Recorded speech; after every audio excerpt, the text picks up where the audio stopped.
48. Jesus is the promised Messiah.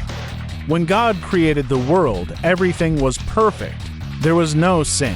Adam and Eve loved each other, and they loved God. There was no sickness or death.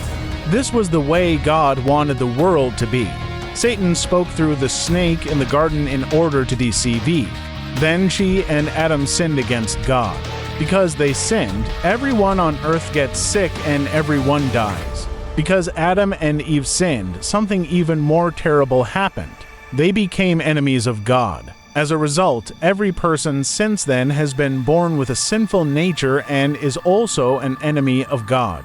The relationship between God and people was broken by sin, but God had a plan to restore that relationship. God promised that one of Eve's descendants would crush Satan's head, and Satan would wound his heel.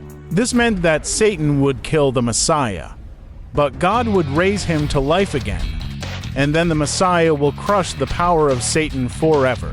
Many years later, God revealed that Jesus is the Messiah. When God destroyed the whole earth by the flood, He provided the boat to save the people who believed in Him.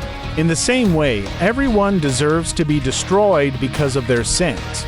But God provided Jesus to save everyone who believes in Him. For hundreds of years, priests continually offered sacrifices to God for people to show the punishment that they deserved for their sins. But those sacrifices could not take away their sin. Jesus is the great high priest. Unlike other priests, he offered himself as the only sacrifice that could take away the sin of all the people in the world.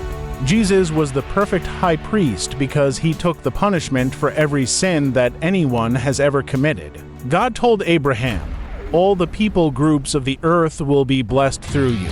Jesus was a descendant of Abraham. All the people groups are blessed through him.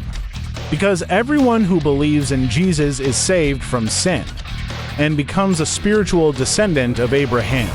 God promised King David that one of his descendants would rule as king over God's people forever. Because Jesus is the Son of God and the Messiah, he is that special descendant of David who can rule forever.